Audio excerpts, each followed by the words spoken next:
Bismillahirrahmanirrahim. Assalamualaikum warahmatullahi wabarakatuh. Selamat pagi Bapak Ibu Guru semuanya yang saya hormati ya. Mohon maaf ya, hari ini saya kumpulkan Bapak Ibu Guru itu ada sesuatu hal yang perlu saya sampaikan dari tugas saya, yaitu sebagai program dari pemerintah yang Ibu Bapak Guru sudah ketahui sebelumnya, yaitu program guru penggerak atau disebut juga pendidikan guru penggerak. Kebetulan saya di sini itu lulus angkatan 8 tahun 2022. Ya, tahun kemarin, dan baru pelaksanaan program guru penggerak itu baru dilaksanakan tahun sekarang yang bergabung dengan angkatan tahun 2023 angkatan 9 ya, dan baru berjalan kurang lebih 2 bulan. Dan di dalam pendidikan guru penggerak itu ada beberapa pengimplementasian atau pembelajaran yang dipelajari oleh guru penggerak tersebut ya. Ada 3 modul dan baru satu modul yang sudah saya pelajari Bapak Ibu, mohon maaf. Dan di modul 1 ini isinya ada modul 1.1, ada modul 1.2 sampai dengan modul 1.4. Nah, ini antara modul 1 sampai dengan modul 1.4 ini ada pengimplementasian atau ada hubungan tertentu. Yang tugas ini yang terakhir di modul 1 itu harus ada implementasi ke tenaga pendidik, yaitu Bapak Ibu Guru semuanya, yang perlu saya sampaikan. Kenapa? Karena ini merupakan nanti pengimbasannya itu nanti ke para siswa atau ke para anak-anak kita semuanya ya. Nah itu ya, jadi perlu yang disebut dengan namanya pengimbasan dari guru penggerak ya. Minta doanya saja nanti, mudah-mudahan saya sebagai guru penggerak nanti ke depannya Bapak Ibu, mohon maaf, minta doanya mudah-mudahan, karena perjalanan masih sangat panjang sekali ya, masih kurang lebih nanti berakhir di bulan April ya. Jadi sangat luar biasa sekali ya program guru penggerak ini. Jadi minta doanya mudah-mudahan nanti saya kesana bisa lancar dan bisa digunakan oleh guru semuanya, termasuk saya pribadi, ke peserta didik. Kenapa? Karena peserta didik itu potensinya sangat besar sekali untuk meraih masa depan. Apalagi ketika saya sudah masuk ke program guru penggerak, ini luar biasa merubah pola pemikiran saya sebagai seorang guru. Itu ternyata betul-betul harus diutamakan peserta didik, bukan gurunya. Jadi bukan menyalahkan kita sebagai seorang pendidik, mohon maaf Bapak Ibu ya. Bukan kita pendidik itu harus kita menekankan ke siswa, enggak, bukan. Tetapi justru kita itu mengembalikan ke siswa itu harus bagaimana. Kenapa? Karena di guratan siswa itu ada kodrat alam, kodrat pribadi dari siswa itu sendiri, yang disinkronkan dengan kondisi perkembangan zaman. Ya mohon maaf ya Bapak Ibu Guru ya. Kadang-kadang kita berpikir juga kan, kadang-kadang ada anak-anak yang bandel gitu kan ya. Kadang-kadang yang bertingkah pola, yang bikin kadang-kadang kita sebagai tenaga pendidik kadang-kadang harus betul-betul bersabar kan gitu ya. Ada yang tingkah polanya bagaimana Pak? Ada aja kan begitu ya istilahnya. Anak-anak tingkah polanya memang sangat luar biasa zaman sekarang. Nah disinilah kalau bisa Bapak Ibu Guru, alhamdulillah ada beberapa guru-guru di sini yang sudah masuk ke guru penggerak. Mudah-mudahan nanti bisa lolos semuanya, bisa menemenin saya nanti ke depannya ya Bapak Ibu Guru ya. Oke, nah sekarang tadi tentang masalah tingkah laku siswa, khususnya yang ada di SMA Negeri 1 Sigi ini nih, yang notabene merupakan salah satu sekolah favorit katanya sih. Emang betul ya, karena jumlah siswanya aja sudah sampai 1000 lebih. Nah karena sudah 1000 lebih inilah terjadi berbagai masalah terhadap peserta didik. Ya kenapa? Salah satunya ya mungkin kita sebagai tenaga pendidik perlu disalahkan juga, bukan siswa ya, bukan siswanya yang disalahkan, tetapi kitanya sendiri yang kadang-kadang itu diperbaiki ya. Nah salah satunya apa Pak? Salah satunya apa Bapak Ibu Guru? Salah satunya mungkin yang kalau saya perhatikan sama Ibu Guru, mungkin ada beberapa tingkah laku siswa yang nggak sopan sama peserta didik ya kan, atau malah justru ada anak-anak ketika lewat depan guru itu dia set gitu saja langsung begitu ya, sehingga kadang-kadang mau nggak mau kita sebagai guru tuh merasa kok ini jiwa moralnya siswa kita tuh bagaimana kan begitu ya.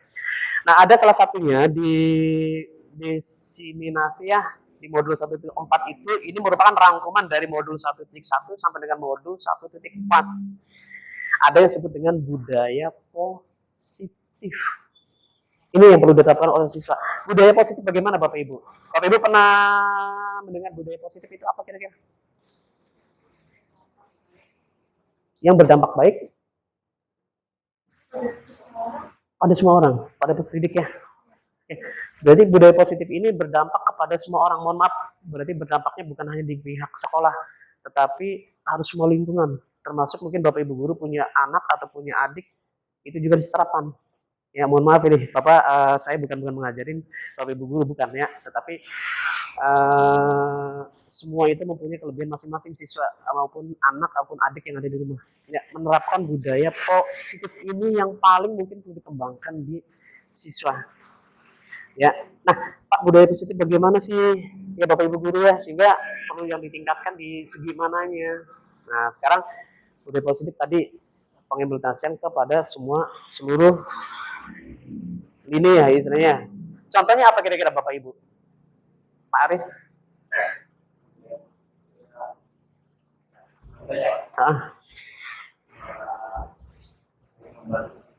Saling membantu satu sama lain. Oke. Pak Jo?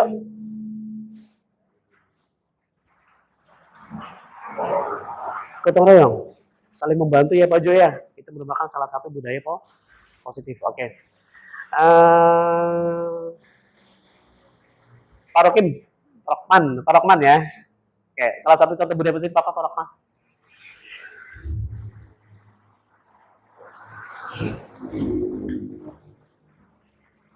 Yang pernah Pak Rokman lakukan di sekolah sama siswa itu budaya positif biasanya apa? Mungkin sesama guru mungkin melakukan budaya positif beda-beda ya. Ada yang berdoa sebelum pembelajaran, itu juga positif. Ada yang membaca literasi sebelum pembelajaran dilakukan tiap hari Jumat biasanya ya. Yang masuk ke P5 itu kan ya. Nah, itu kan masuk salah satu budaya positif juga tuh. Ya, nah jadi macam-macam budaya positif. Cuman jadi pertanyaannya, budaya positif ini bisa dipertahankan enggak? Nah ini jadi pertanyaannya. Kalau dipertahankan, saya yakin kayaknya untuk siswa akan berkembang dengan sendirinya. Ya, ya. Nah ini. Nah positif itu apa Pak? Positif itu biasanya penerapannya nilai-nilai kebiasaan, ya, yang berpihak kepada peserta didik agar mereka berkembang menjadi pribadi yang kritis, penuh hormat dan bertanggung jawab. Ini ya, ini salah satu tujuan dari budaya positif.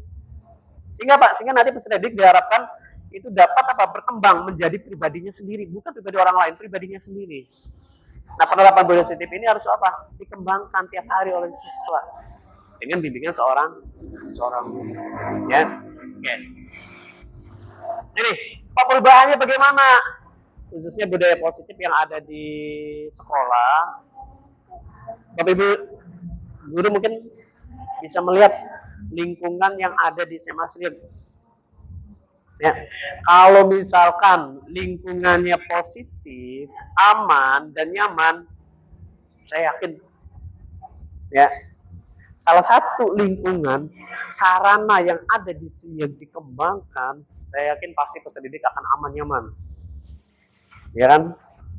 Itu nanti timbulnya apa? Insya Allah nanti timbulnya siswa akan berkembang secara personal pribadinya masing-masing. Ya, Pak Amam ya.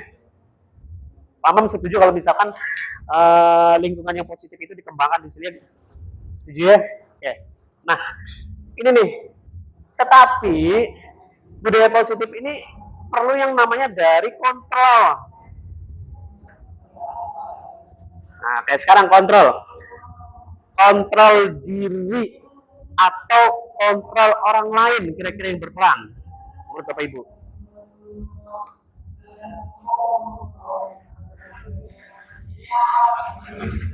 Kontrol diri sendiri atau kontrol dari orang lain supaya positif itu. Kenapa bisa sendiri?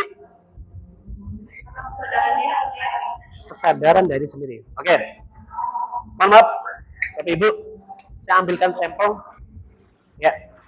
Coba bayangkan Bapak Ibu, mohon maaf, misalkan Bapak Ibu mempunyai sesuatu hal yang sangat berharga di tangan, misalkan itu emas, misalkan sampai 20 karat, bukan karat besi ya, 20 karat, berarti kalau karat itu berarti harganya berapa mahal sekali. Ketika ada orang lain yang meminta, memaksa, menghardik dengan berbagai cara, kira-kira dilepas enggak?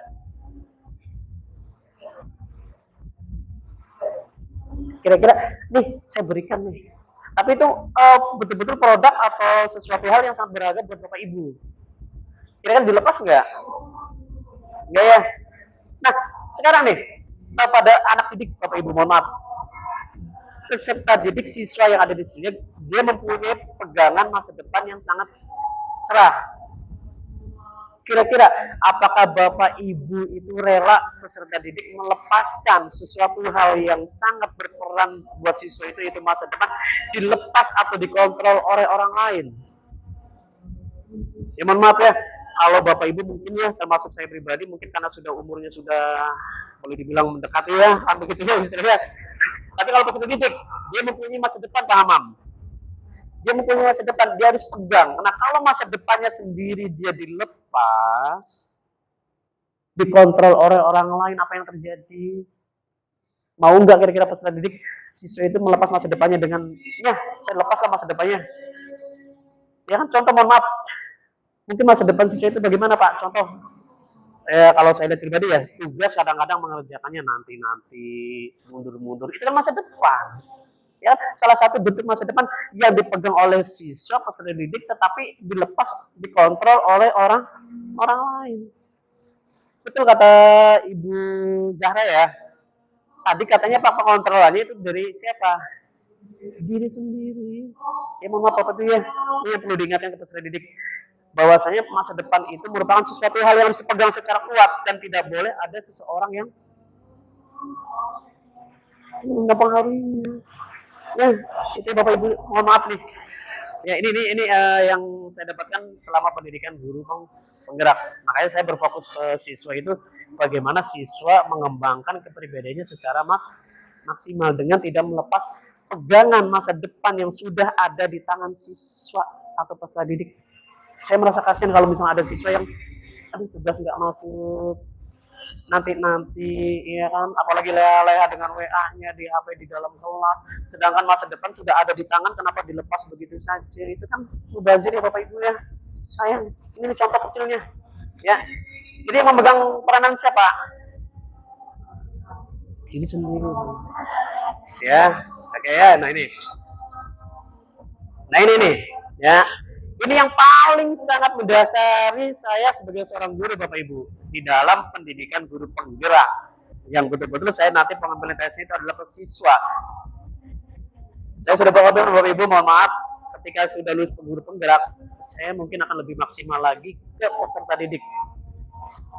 Itu komitmen saya sebagai guru Bapak Ibu ya.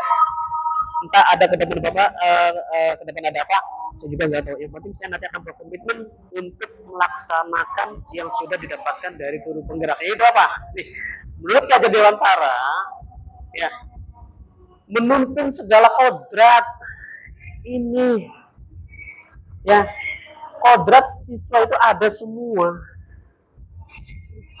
Ya, makanya saya merasa kalau ketemu sama siswa semangat. Kalau nggak masuk, mohon maaf Bapak Ibu, saya sekarang masih bersalah sama siswa. Ya mohon maaf kalau saya sering minta maaf ke siswa di dalam kelas. Kenapa? Karena sekarang banyak ditinggalkan. Kenapa? Jujur, karena program guru penggerak luar biasa. Program yang sangat bagus sekali dan jarang terjadi. Ya, nih segala kodrat yang ada pada anak agar mereka dapat mencapai keselamatan kebahagiaan yang setinggi-tingginya. Di sini Bapak Ibu mohon maaf saya tekankan sekali lagi. Ya, kebahagiaan dan keselamatan setinggi-tingginya sebagai manusia maupun sebagai anggota masyarakat. Peserta didik mempunyai kodrat masing-masing Bapak Ibu. Tadi di awal mohon maaf saya bilang siswa itu mempunyai kodratnya masing-masing, sudah ada. Tinggal peran saya, mohon maaf, peran Bapak Ibu guru itu hanya meninggal menebalkan daripada kekuatan daripada siswa itu sendiri. Ya mohon maaf. Nah, kalau saya pengimplementasi bagaimana Pak? Saya akan serahkan ke siswa, didik siswa, bimbing siswa. Silakan mencari gali informasi, eksplorasi, mencari berbagai informasi. Silakan pembelajar ini serahkan ke siswa. Kenapa? Berdasarkan Kajian Dewantara, kodrat pada siswa agar dapat memperbaiki lakunya, bukan dasarnya. Hidup dan tubuhnya kekuatan kodrat anak. Di sini nih Bapak Ibu, mohon maaf. Ya mohon maaf Bapak Ibu ya. Mungkin tadi di awal bilang, Bapak Ibu mungkin punya adik kecil, dipaksakan sesuai dengan kehendak kita sebagai orang tua. Nah ini menurut saya pribadi itu adalah merupakan sudah bukan mengembangkan kodrat anak. Ya mohon maaf Bapak Ibu ya, ini bisa dilakukan nanti boleh Mungkin ke siswa nanti disampaikan ke siswa, mungkin siswa juga nanti kalau punya adik tolong diberitahu semuanya bahwa kodrat anak itu sudah mempunyai kekuatan masing-masing, tinggal bagaimana cara kita sebagai seorang tenaga pendidik bisa mengembangkan kepribadian daripada siswa tersebut ya. Ini filosofi Ki Hajar Dewantara. Nah ini sudah berlaku Pak, berapa tahun yang lalu sudah berlaku ketika pendidikan itu baru berdiri di Indonesia. Ki Hajar Dewantara sudah mencetuskan, ini awas, kodrat anak itu harus kembangkan. Dan pernah kalau nggak salah, saya membaca Bapak Ibu, Ki Hajar Dewantara itu mengatakan, nanam jagung tumbuhnya jagung, nanam padi tumbuhnya padi. Apa maksudnya Bapak Ibu ya? Kodrat anak itu mempunyai kekuatan masing-masing, dikembangkan. Ya, nih. Nah, tadi betul kata Ibu Zahra ya, bahwasanya genggaman kepalan tangan, siapa Pak yang memegang kontrol? Nih, tergantung daripada diri kita sendiri, sesuai dengan kebutuhan. Nah, ini mohon maaf Bapak Ibu ya, kadang-kadang kita sering memaksakan kehendak kepada siswa, termasuk saya pribadi. Kadang-kadang itu sebelum mengenal Ki Hajar Dewantara ini, kadang-kadang harus memaksakan siswa. Betul, sebenarnya betul. Itu termasuk salah satu peraturan. Nah, peraturan ini nanti balik lagi ke keyakinan. Nah, nanti ada di slide terakhir kalau tidak salah. Betul Pak, Bapak Ibu. Harus ada peraturan. Tetapi balik lagi ke keyakinan. Ya, ini tadi memegang kontrol atas dirinya sendiri yang perlu kita ingatkan kepada peserta didik. Ya, peserta didik. Kenapa? Yang memegang kontrol masa depan itu adalah siswa itu sendiri. Ya Bapak Ibu ya. Nih, oke.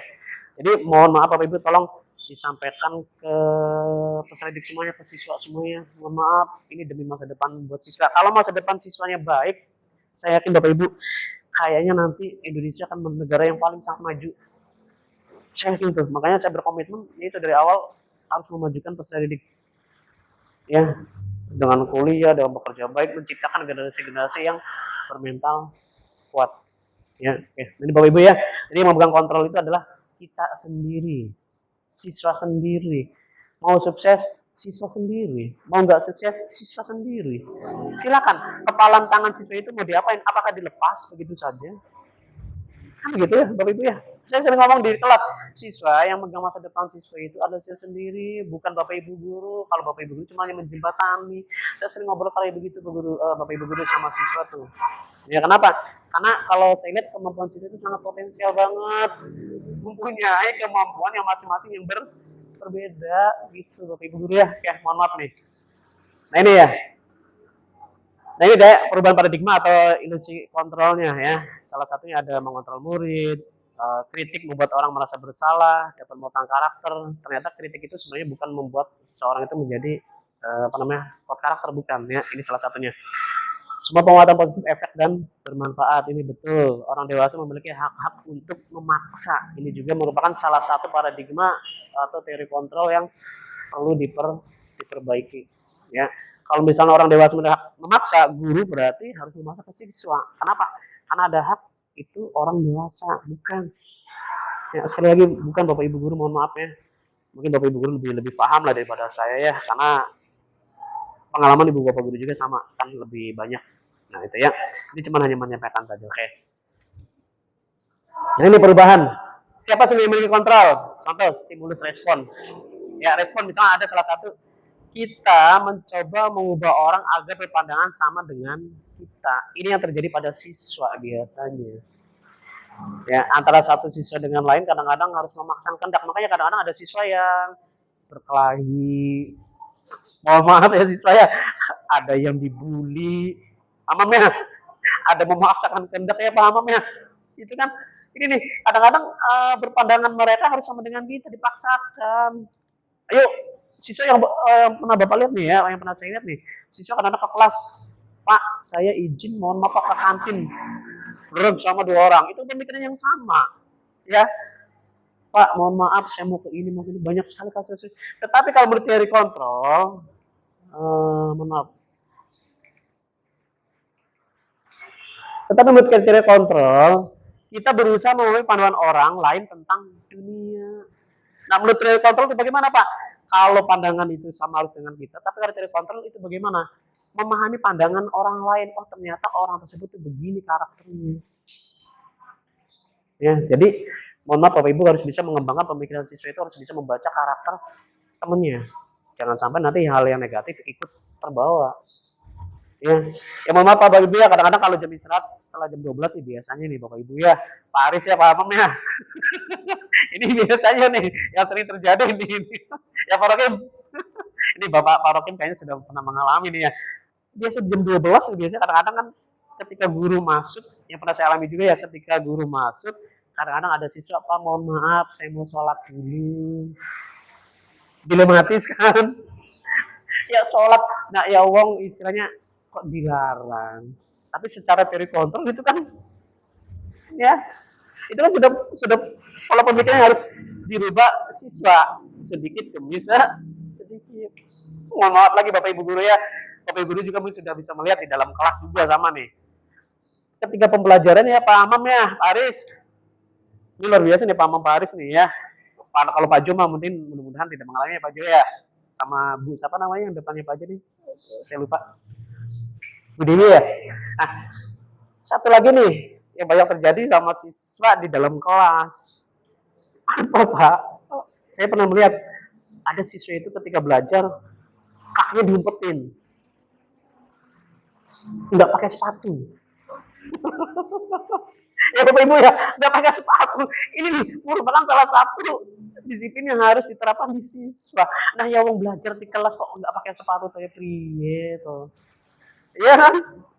Ini yang sering terjadi nih. Ya paham ya. Kalau paham enggak lah ya, baik kan paham ya. Gitu ya. Nah ya, Pak depannya Pak Rokin itu siapa namanya Pak? Ya Pak baru nih, baru masuk ini Pak siapa namanya? Pak Pak Hilmi ya, betul ya Pak Hilmi ya. Mungkin Pak Hilmi juga sudah mengalami ya Pak Hilmi ya. Ketika masuk ke kelas ada siswa yang nggak pakai sepatu kan begitu tuh. Ini ironis sekali. Nah ini nih. Satu lagi Bapak Ibu guru. Tadi sholat, kedua nggak pakai sepatu. Yang ketiga nih yang sering diperhatikan. Lah ya uang habis makan nih bekas apa namanya styrofoamnya tuh, bekas mangkoknya. Lah ya uang ada tempat sampah kok ya di depan tempat duduk, depan kelas. Banyak berantakan, Bapak Ibu guru ya Pak Aris. Iya, Pak Aris. Nah ini banyak makanan-makanan yang berserakan. Nah ini Bapak Ibu guru mohon diingatkan kembali kepada siswa bahwasanya kebersihan itu sangat penting biar siswa nanti terdidik. Itu mah kadang-kadang dibuang begitu saja, dibiarkan begitu saja sampai menumpuk.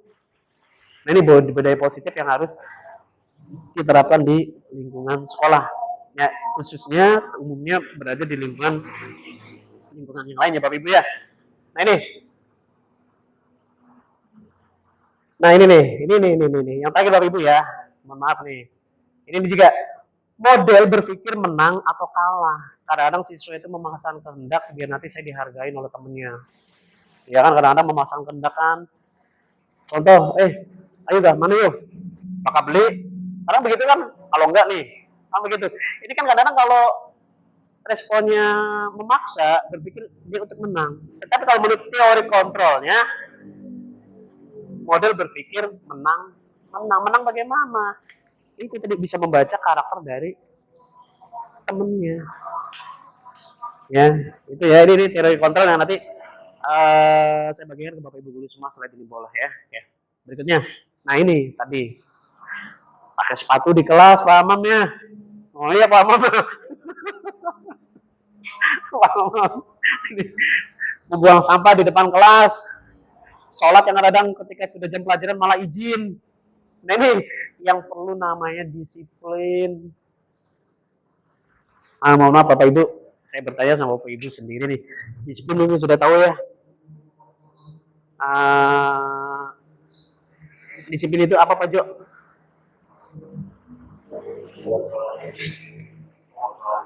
Pengontrolan diri. Kayak disiplin. Karena ini berasal dari bahasa Latin disiplina yang artinya belajar. Berarti ini sangat luas sekali ya Bapak Ibu ya. Ternyata belajar itu ternyata tidak hanya memakan waktu 1 atau 2 hari, tetapi butuh waktu yang cukup sangat sangat lama sekali. Termasuk saya juga pribadi Bapak Ibu, itu juga perlu belajar, perlu disiplin diri. Ternyata saya juga belum maksimal, mohon maaf Bapak Ibu ya. Masih harus saya banyak diperbaiki walaupun sudah kata teman mah, "Pas Wiro kok masih muda," kan begitu. Tanda kutip mudanya kan begitu ya. Ibu Zara ya. Ibu Zara kalau bilang ke saya mah, "Pas Wiro masih muda ya." Padahal tanda kutip kan begitu. Lebih kan begitu. Ya ini ya, itu belajar mana asal kata berorientasi dengan disiplin diri dari murid-murid Socrates atau Plato ya. Disiplin membuat orang menggali potensinya menuju sebuah tujuan apa yang dia dihargai. Nah, disiplin ini pasti mempunyai tujuan, Bapak Ibu. Tadi ya Pak Hamamnya pakai sepatu di kelas, itu mempunyai tujuan, Pak Hamam. Ya, Pak Jo. Pak belakangnya Pak Hilmi itu siapa namanya? Siapa namanya?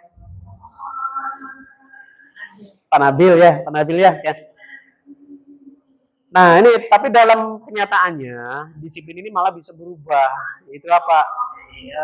Untuk mendapatkan kepatuhan. Tapi sebenarnya kata disiplin itu sebenarnya dia belajar bukan mendapatkan kepatuhan. Tetapi di budaya kita malah berubah konsep, dia akan mendapatkan kepatuhan. Ya. Nah, di sini ketidaknyamanan bukan dengan apa yang kita hargai atau pencapaian suatu tujuan mulia. Sebenarnya disiplin itu belajar, tapi tujuannya nanti mulia. Tetapi malah justru konotasinya kadang-kadang disalah artikan Bapak Ibu ya. Disiplin itu malah suatu hal yang apa? Kepatuhan. Ini ya Bapak Ibu ya, kalau disampaikan ke siswa juga nanti disiplinkan kembali. Jadi bukan untuk memaksakan kehendak disiplin bukan. Ya, tapi untuk tujuanmu mulia. Oke. Nah nih, disiplin adalah kemampuan memerintah diri sendiri dalam mengontrol dan menguasai diri untuk memilih tindakan yang mengacu pada nilai-nilai yang kita hargai Bapak Ibu. Dengan penuh tanggung jawab tanpa terperintah orang lain. Tadi ya Bapak Ibu ya, kepalan tangan berarti yang mengontrol itu adalah dirinya sendiri, bukan orang lain. Masa depan siswa ada di tangan siswa itu sendiri, bukan orang lain. Nah, bagaimana Pak caranya Bapak Ibu? Itu tadi dengan mulai belajar di disiplin. Kalau sudah disiplin berarti sudah bisa mengontrol dirinya sendiri. Ya mohon maaf Bapak Ibu ya. Tadi saya bilang Bapak Ibu sholat kira-kira ya kontrol diri tepat waktu gitu istilahnya kan begitu ya. Ketika dalam kelas pakai sepatu. Bapak Ibu ya buang sampah pada tempatnya. Ya, oke, nah ini Bapak Ibu ya mohon maaf nih. Berikutnya ya, maksud dari nilai yang kita hargai adalah nilai kebajikan. Sifat-sifat positif manusia merupakan tujuan mulia yang dicapai setiap individu. Nah, nilai kebajikannya bagaimana? Nah, ini yang diterapkan di SMA kebajikannya sekarang masuk ke profil pelajar Pancasila. Ada berapa Bapak Ibu? 1, 2, 3, 4, 5, ada 6. Ya, ini ada 6. Nah, nanti yang disebut dengan pelaksana itu adalah PO5. Yang kalau di SMA itu pelaksananya di tiap hari apa Bapak Ibu? Hari Jumat ya? Hari Jumat. Itu pengambilan penjelasan nanti di hari Jumat. Jadi nanti ada bertakwa, mandiri, bernalar kritis, berkebinekaan global, bergotong royong dan kreatif. Ini nanti akan profil pelajar Pancasila akan masuk ke semua tingkat kelas 10, 11, kelas 2, 12. Oke. Nah ini. Nah ini sekarang nih teori motivasi perilaku manusia nih Bapak Ibu ya, yang perlu diperbaiki di siswa nih ya. Itu ada 2, satu melalui eksternal, ya, yang satu laginya melalui internal. Ya, contoh yang eksternal, kadang ada peraturan di dalam kelas. Kadang-kadang peraturan tersebut dia apa? Untuk merupakan suatu bentuk hukuman. Sehingga siswa nanti akan merasa takut, bukan sadar diri. Takut. Nah, kalau takut ini berarti dia tidak bisa sadar diri. Sehingga Pak, biasanya, ya Pak Amam ya, biasanya itu akan melakukan kembali Bapak Ibu. Ya, gitu. Karena merasa hukuman sih. Tidak sebagai bentuk kontrol diri. Nah, contoh lagi, mendapatkan sesuatu penghargaan, imbalan. Kadang-kadang siswa melakukan sesuatu yang pengen dihargain. Ya, itu faktor dari eksternal, peraturan kelas, ya kan, peraturan ini pengen dihargain, mendapatkan, misalkan mohon maaf Bapak Ibu ya, Pak saya pengen nilainya tinggi aja. Itu kan penghargaan tuh. Nah, sehingga malah siswa tersebut merasa takut. Kalau nggak ada gurunya malah senang. Biasanya kan begitu ya Bapak Ibu ya. Nah ini jadi bentuk penekanan dari eksternal, dari luar Bapak Ibu ya. Tapi lain dengan misalkan dari motivasi internal, tujuan disiplin positif untuk menghargai diri sendiri. Nah ini yang agak susah diterapkan siswa zaman sekarang. Dengan teknologi makin sangat canggih, itu penerapan disiplin diri yang bisa menyadarkan diri sendiri itu perlu waktu. Saya yakin Bapak Ibu, kalau di sini siswa yang banyak-banyak lah misalkan 50%-nya aja siswa sadar diri nih ya. Saya akan menjadi orang seperti apa bila saya melakukannya? Itu satu pertanyaan nih.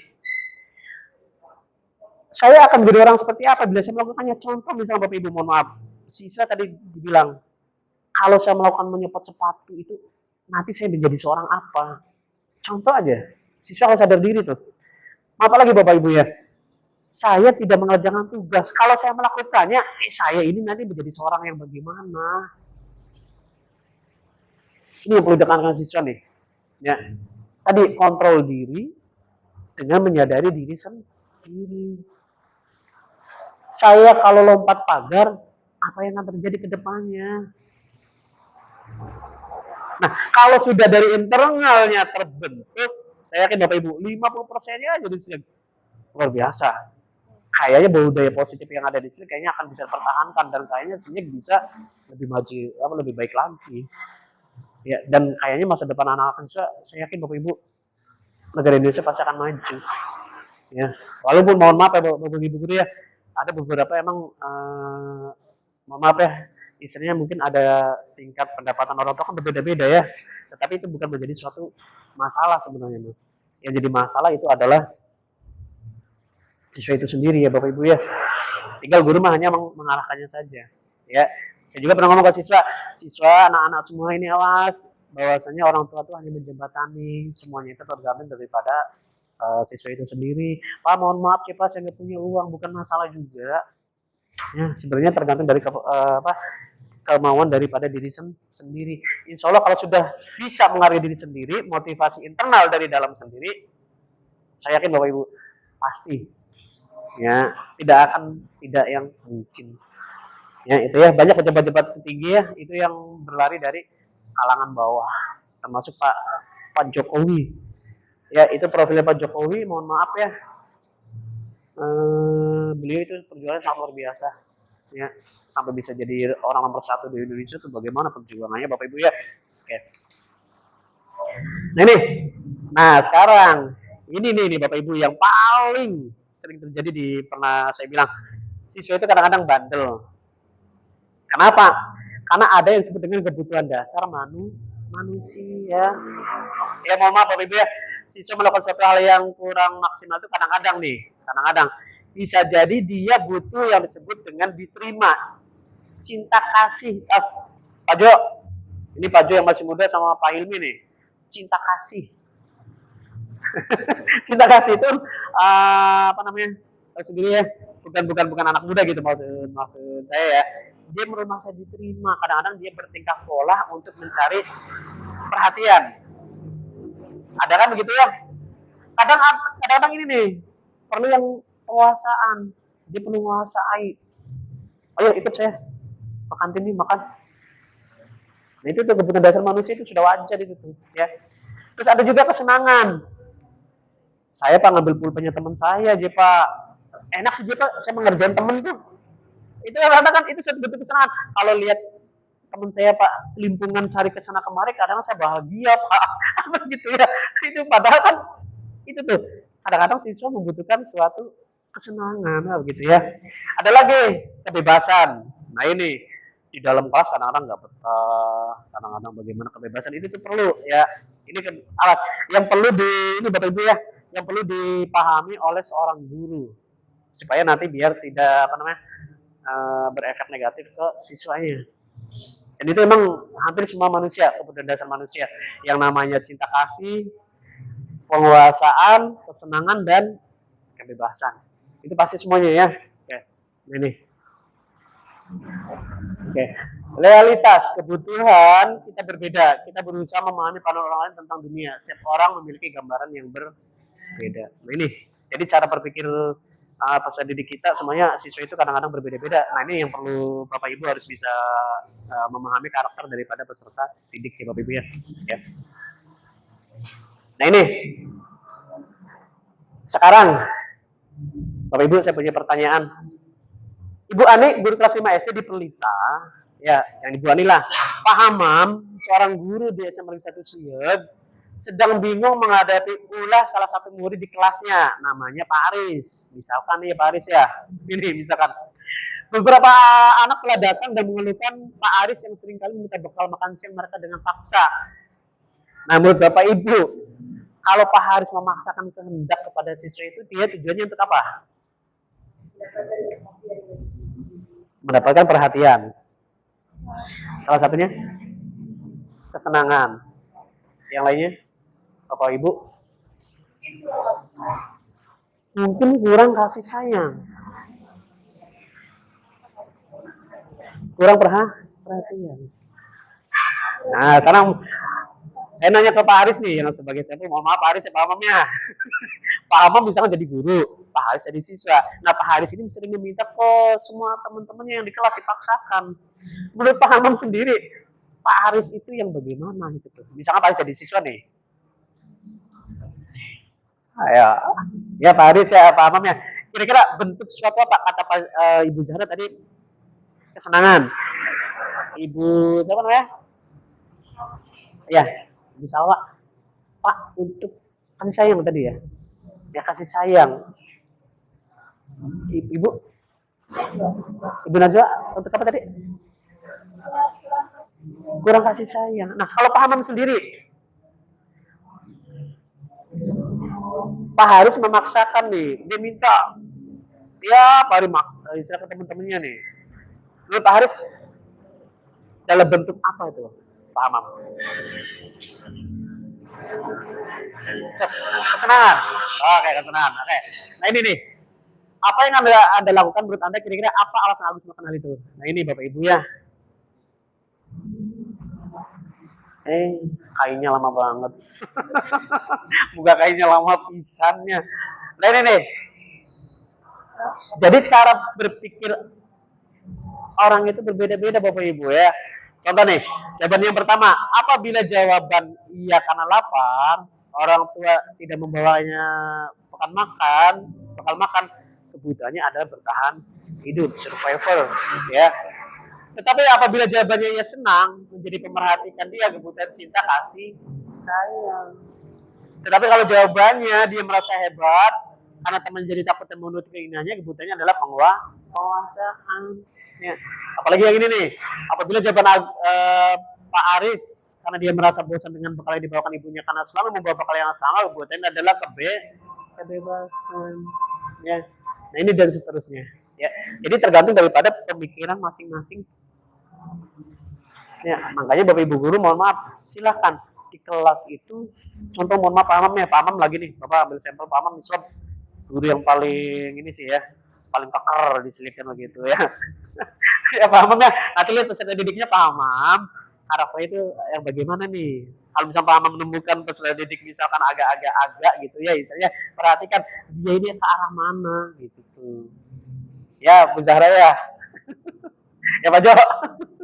Nah itu ya, oke nih. Nah ini sekarang nih posisi kontrol seorang guru nih. Ya, mohon maaf Bapak Ibu, saya juga mendapatkan masukan dari siswa ya, beberapa siswa kalau saya dengan siswa itu terbuka sekali ya.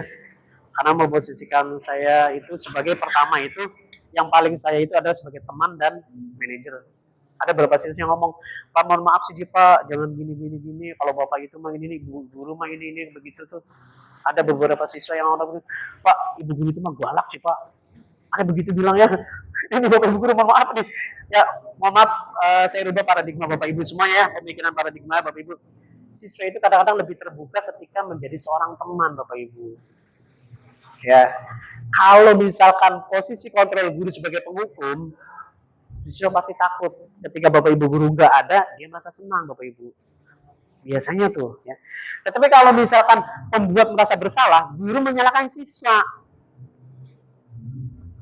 Nah ini nih, itu juga pasti akan apa? Siswa nanti mentalnya akan turun. Ya, tapi ingat, siswa juga dalam artian harus tetap dipantau Bapak Ibu. Jangan sampai nanti dilepas karena merasa seorang teman akhirnya overacting siswa tersebut terhadap enggak, bukan. Saya yakin kalau siswa sendiri mempunyai etika semua. Ya. Nah, tapi kalau teman, dia berbicaranya lebih bersahabat ke siswa. Ya, kalau pemantau. Nah, yang paling sangat bijak adalah manajer Bapak Ibu. Kenapa coba Bapak Ibu lihat, mohon maaf. Ini nih. Model berpikir menang-menang kolaborasi dan konsensus menciptakan pilihan-pilihan baru. Oke, nah ini. Contoh. Contoh identitas gagal, identitas berhasil atau sukses, identitas berhasil atau sukses, kontrol diri, kontrol dari luar, kontrol di luar. Contoh, identitas gagal Bapak Ibu ya. Motivasi seorang yang guru berbuat nih, penghukum. Ya, ini identitas gagal. Karena Pak, terkontrol dari luar, guru yang memberikan kuasa. Contoh, menghardik, menunjuk-nunjuk, menyakiti, menyindir. Ya, teman membiarkan alas-alasannya untuk muridnya, membuatkan alasan-alasan untuk muridnya. Jadi nanti siswa itu disalahkan dengan berbagai alasan. Nah nanti identitasnya mengajukan pertanyaan, Bapak Ibu ya. Mohon maaf nih, penghukum, menghardik, membuat merasa bersalah. Biasanya dia berceramah. Jadi seorang guru, misalkan dia guru berbuat ya, misal guru jadi seorang penghukum nih, biasanya kata-kata dia akan menghardik kalau penghukum biasanya, akan membentak. Tetapi kalau pembuat masalah, dia berceramah dan mengatakan seharusnya Bapak itu kecewa. Nah itu berarti membuat bersalah seorang peserta didik. Nah kalau teman membuatkan alas-alasan untuk muridnya, jadi dia biasanya akan standar dengan siswanya. Tetapi kalau misalnya pemantau, menghitung dan mengukur, kata-katanya itu beda lagi Bapak Ibu. Ya. Tetapi kalau seorang manajer, dia mengajukan pertanyaan bagaimana untuk menemukan suatu solusi. Ya, nanti ada di segitiga restitusi Bapak Ibu. Ya. Jadi nanti silakan Bapak Ibu, kalau bisa di posisi sebagai seorang manajer. Kenapa? Karena akan ditanyakan, kenapa sih nak kamu itu melakukan ini, bagaimana kalau kamu melakukannya terhadap orang lain, efeknya bagaimana. Jadi tidak menyalahkan peserta didik Bapak Ibu. Apalagi menghardik ya. Kalau menghardik itu luar biasa, pasti siswa akan traumatis, biasanya akan teringat terus ya. Nah ini nih, saya kecewa sekali dengan kamu, membuat orang bersalah. Misalkan nih, saya mengatakan ke siswa, saya kecewa dengan kamu nak, siswa ini merasa bersalah. Contoh aja Bapak Ibu punya adik lah di rumah ya, mengatakan adiknya mengatakan, Nok, kakak tuh kecewa sama kamu. Dia merasa bersalah Bapak Ibu. Nah nanti mentalnya akan terbentuk. Ya, ini orang yang merasa pembuat bersalah. Nah penghukum, kamu tidak pernah benar. Itu kata-kata salah satunya. Itu kamu hukum. Ya, apalagi ayo lakukan demi Bapak Ibu. Ini seorang teman, standar biasanya. Apakah kamu mendapatkan stiker bintang hari ini? Pemantau. Bagaimana kamu menyelesaikan masalah ini? Nih, kamu selalu yang terakhir, penghukum juga. Nah, bagaimana kamu menyelesaikan masalah ini? Balik lagi, pertanyaannya itu ke si pembuat masalah. Ya, jadi bukan menghakimi, tetapi balik lagi Bapak Ibu ya. Oke. Nah, ini beda positif ya. Berasal dari peraturan kelas yang dibuat. Biasa nih, kelas ada peraturan, sekolah ada peraturan. Nah, nanti ada yang disebut dengan keyakinan kelas, ada lingkungan positif, baru nanti bisa membentuk suatu budaya positif. Nah, budaya positif terdiri atas lingkungan yang positif, dari keyakinan kelas, terus nanti ada ke peraturan kelas. Nah sekarang kalau saya lihat Bapak Ibu, peraturan kelas ada, cuman keyakinan kelasnya di siswa itu belum maksimal.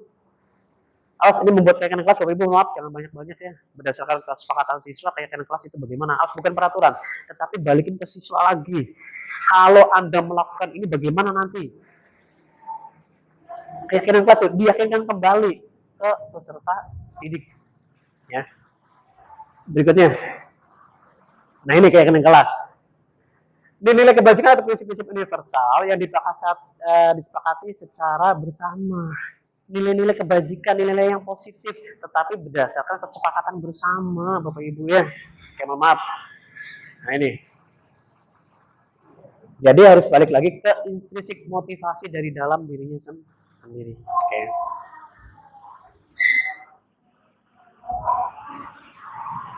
Oke. Nah sekarang pembentukan keyakinan kelas, Bapak Ibu, mohon maaf ya. Satu, ada keyakinan kelas bersifat abstrak daripada peraturan yang rinci dan konkret. Ya, keyakinan kelas berupa pencapaian yang universal. Keyakinan kelas senantiasa dibuat dalam bentuk positif. Ini harus dikembangkan di dalam kelas nih. Keyakinan kelas hendaknya tidak terlalu banyak sehingga mudah diingat dan dipahami. Nah ini nanti akan diterapkan saya juga di dalam kelas nanti. Ya, tapi mungkin penyampaiannya tidak bertahap kalau saya Bapak Ibu ya, bertahap sedikit-sedikit gitu. Semua keluarga kelas sebagai ikut berkontribusi. Nah ini bersedia meninjau kembali keyakinan kelas dari waktu ke waktu. Nah ini meninjau kelas itu dari proses dari waktu ke waktu. Tidak hanya tahun sekarang Bapak Ibu, tahun angkatan berikutnya, tahun berikutnya terus. Ya itu sebagai bentuk evaluasi Bapak Ibu ya. Nah, ini ya beda peraturan dengan keyakinan. Contoh peraturan, selalu kembalikan buku ke tempatnya. Siswa kadang-kadang ada ditulis peraturan. Mau apa? Contoh misalkan, yang tidak membalikan buku akan ada kena hukuman. Itu peraturan Bapak Ibu. Tapi kalau misalnya keyakinan, kalau balik lagi ke dalam diri sendirinya, keyakinan kelasnya, dimotivasi siswanya, itu merupakan sebagai bentuk tanggung jawab. Sehingga apa? Nanti peraturan kelas dengan sendirinya dia akan jalan. Tidak merasa takut. Kenapa? Karena dia merasa bertanggung jawab. Itu contoh kecil nih Bapak Ibu ya. Mohon maaf ya Bapak Ibu ya. Nah ini.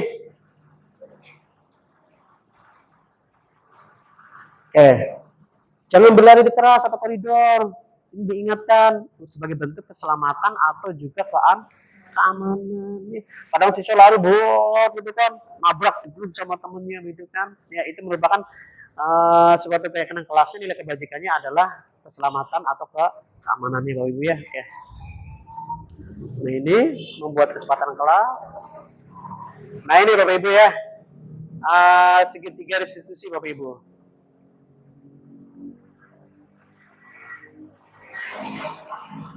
Nah tadi yang disebut dengan segitiga restitusi dari awal Bapak Ibu ya. Ini yang mungkin terakhir Bapak Ibu ya. Yang tindak lanjut itu restitusi segitiga ini nanti ke arah manajer Bapak Ibu. Mohon maaf saya ada videonya Bapak Ibu, kemarin wawancara dengan siswa dari kelas 12 IPA 5 namanya Yoga tidak salah. Itu sudah membuat suatu video segitiga restitusi ya Bapak Ibu. Nah ini restitusi bagaimana? Satu, menstabilkan identitas. Yang kedua, validasi. Yang ketiga ada menanyakan keyakinan. Menstabilkan identitas bagaimana? Nih Bapak Ibu. Sebentar nih. Segitiga restitusi.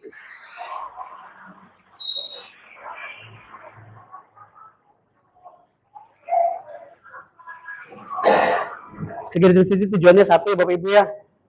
Dapat membantu murid menjadi lebih memiliki tujuan disiplin positif serta memulihkan dirinya setelah berbuat salah. Yang kedua, membantu murid untuk jujur pada diri sendiri. Ya, jadi nanti akan digali permasalahan itu apa. Jadi tidak menyalahkan seorang siswa. Terus memberikan penawaran, bukan paksaan, membuat solusi, Bapak Ibu. Jadi yang pertama, membantu murid lebih memiliki tujuan. Yang kedua, membantu murid untuk jujur. Yang ketiganya memberikan penawaran. Penawaran itu memerlukan solusi. Ya, sehingga nanti siswa itu menemukan jati dirinya sendiri. Ya mohon maaf Bapak Ibu ya, kalau sekarang siswa itu kadang-kadang kalau dikasih tahu suka ngeyel kadang-kadang kan begitu ya. Mohon maaf, karena apa? Karena pribadinya anak zaman sekarang itu emang harus bereksplorasi. Nah, eksplorasi inilah seorang tenaga pendidik harus bisa membantu siswa itu balik ke dirinya sendiri Bapak Ibu ya. Nah, tadi sekitar restitusi. Satu, menstabilkan identitas. Setiap orang pasti pernah melakukan kesalahan. kamu bukan satu yang pernah melakukan ini. Salah satunya nih, validasi ya, menstabilkan identitas. Jadi, ketika siswa ada masalah, jangan ditunjukkan ke siswa itu sendiri, tetapi coba dieksplorasi ke yang lain. Sebagai seorang tenaga guru itu mengatakan, oh nak, kamu tuh sebenarnya bukan satu-satunya yang melakukan. Sehingga siswa itu melakukan apa? Merasa ada ketenangan. Oh Pak Hamam nyepet sepatu itu di dalam kelas, bukan Pak Hamam sendiri yang menyepet sepatu di dalam kelas ya Pak Hamam ya. Tetapi banyak siswa yang lain, contoh itu mah. Ya Pak Aldi itu kadang-kadang misalkan mohon maaf nih, ngantuk di dalam kelas. Ya itu sudah tidak hanya Pak Aldi sendiri yang ngantuk dalam kelas. Ya ini nih menstabilkan status ya, identitas. Kedua, validasi tindakan yang salah. Ya paham ya. Adakah cara yang lebih efektif mendapatkan kamu yang butuhkan? Adakah cara yang lebih efektif untuk mendapatkan apa yang kamu butuhkan? Akhirnya balikin lagi nih.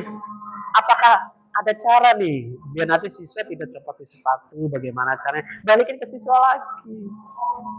Ya, ini berarti dia validasi tindakan yang salah. Nah, baru menyatakan keyakinan nilai-nilai apa menurut siswa itu ketika mencopot sepatu itu yang tidak baiknya, yang baiknya bagaimana. Nah, baru nanti siswa diajak, jadi berpikir siswa tuh, oh iya kan begitu. Ya, ini nih ya. Jadi jangan mengintimidasi bahwa, Nang, kamu salah pakai sepatu. Enggak. Ya, itu ya. Ini ya, siswanya paham ya. Paham lagi nih. Oke nih. Nah, nih, kapan segini satu menstabilkan identitas tadi tuh ya. Jadi balikin ke siswa identitas itu siapa dia sebenarnya. Ya, itu tugas guru. Berbuat salah, contohnya nih, berbuat salah itu tidak apa-apa. Tidak ada manusia yang sempurna. Ini kata-kata yang dilemparkan ke siswa. Saya juga pernah melakukan kesalahan seperti itu. Kita bisa menyelesaikan ini. Bapak Ibu tidak tertarik mencari siapa yang salah, tetapi Bapak Ibu ingin mencari solusi dari permasalahan ini. Itu tuh yang harus dibalikin pertanyaan ke siswa, mengembalikan identitas dirinya sendiri. Jangan dijatuhkan, awas Bapak Ibu ya. Kamu berhak merasa begitu. Ya, ada kemarin yoga itu ngomong ke Bapak, Pak, saya ini Pak. Bagus, Mang. Kamu memang harus merasa begitu. Karena Pak, karena mempertahankan harga diri. Ya, pernah ini Pak ya, yoga namanya. Nah, tata sisi yang kedua, validasi tindakan yang salah. Padahal kamu bisa melakukan yang lebih buruk dari ini ya. Contoh Pak Amam ya, Pak Amam lagi nih. Pak Amam nyopot sepatu, bisa jadi gurunya menanyakan, Pak Amam, padahal Pak Amam bisa melakukan yang lebih buruk daripada ini ya, sering nyopot sepatu. Iya J Pak, kan contoh Pak Amam ya. Ini contoh nih Pak Amam. Ini nih contoh ya. Kamu pasti punya alasan mengapa melakukan hal itu, ya kan? Kamu patut bangga pada diri sendiri karena kamu telah melindungi sesuatu yang penting buat kamu. Nah, begitu ya istilahnya. Itu kata-kata yang sangat bijak ya. Nah, berikutnya, tahapan segitiga diskusi yang ketiga. Menanyakan keyakinan apa yang kita dipercaya kelas atau keluarga. Balikin keyakinannya lagi pada dirinya sendiri. Ya, oke Bapak Ibu ya. Nah, apa nilai-nilai umum yang telah kita sepakati? Apa bayangan kita tentang kelas yang ideal? Kamu menjadi orang seperti apa? Nah, ini balikin lagi ke siswa, tuh full siswa. Oke, Bapak Ibu ya. Nah, ini ya. Setelah itu nanti siswa disuruh apa? Kepada dirinya sendiri, dia berpikir kepada dirinya sendiri, melakukan refleksi Bapak Ibu ya. Ini Bapak Ibu ya. Nah, target nanti sih itu kesannya bagaimana, ditanyakan bagaimana terus. Insya Allah Bapak Ibu kalau misalkan melakukan hal itu, Bapak Ibu saya yakin Bapak Ibu kayaknya masuk orang yang pertama masuk surga. Ya kan? Bapak Ibu guru nih misalkan nih, kalau betul-betul seorang guru yang melaksanakan pembelajaran itu secara maksimal, saya yakin Bapak Ibu kayaknya masuk surganya lebih duluan tanpa dihisap. Saya yakin. Ya, Pak Aris ya. Pak Aris luar biasa nih. Guru idaman siswa SMA Negeri Muslim. Pak Aris, karena masih muda sih. Ganteng lagi kan begitu ya. Kayak Pak Ilmi juga nih ya. Pak Ilmi juga pakai kacamata. Ganteng lagi, masih muda lagi ya Pak Ilmi ya. Nah, ini masuk surganya cepet Pak. Cepet. Pak Ilmi misalnya dapat jodoh Pak. Insya Allah cepet. Ya Pak Joya. Masuk surganya lebih duluan. Kalau guru juga mengajarnya itu secara maksimal dan baik dan benar. Bapak Ibu mohon maaf nih, bukan menggurui Bapak Ibu ya, mohon maaf sekali nih. Ya itu ya, jadi Bapak Ibu guru Sekali lagi, mohon maaf minta bantuannya Bapak Ibu Guru untuk mengimplementasikan budaya positif yang ada di lingkungan sekolah ya Bapak Ibu ya. Gitu ya. Jadi motivasi siswa. Balik lagi ke siswa. Kira-kira siswa itu yang harus bagaimana? Ya Bapak Ibu ya. Ada pertanyaan Bapak Ibu tentang masa boarding di sekolah? Boleh? Saya sudah mengalami semuanya Bapak Ibu budaya positif ya. Di sekolah ini luar biasa. Sekolah Siligan sekolah salah satu yang difavoritkan oleh siswa di lingkungan Kabupaten Indramayu. Luar biasa ya Bapak Ibu. Oke. Ada pertanyaan Bapak Ibu?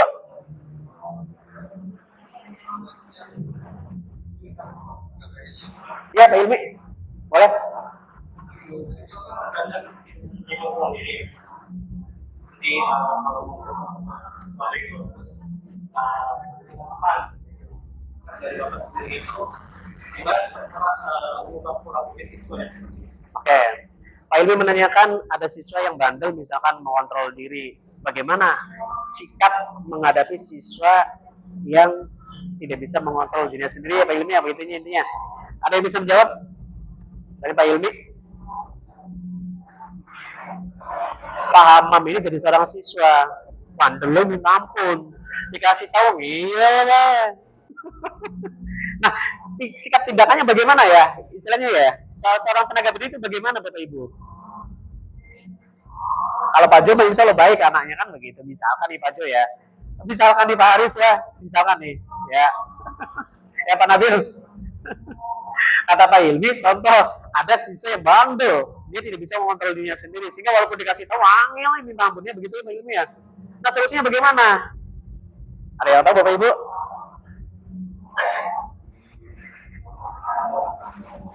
Ada yang bisa memberikan jawaban?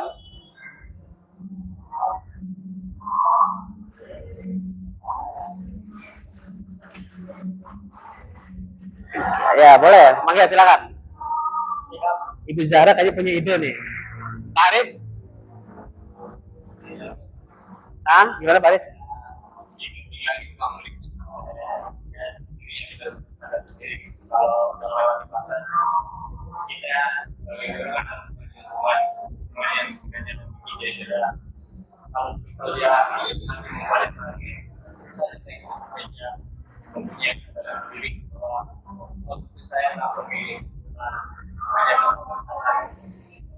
Oke, jawaban Pak Aris katanya membimbing secara kontinu ya, secara terus menerus.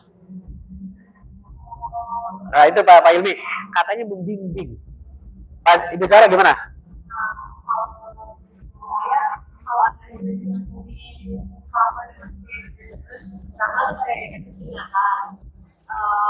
Kalau masih ngelakuin lagi, itu ditanya, kenapa sih kamu tujuannya ngelakuin itu?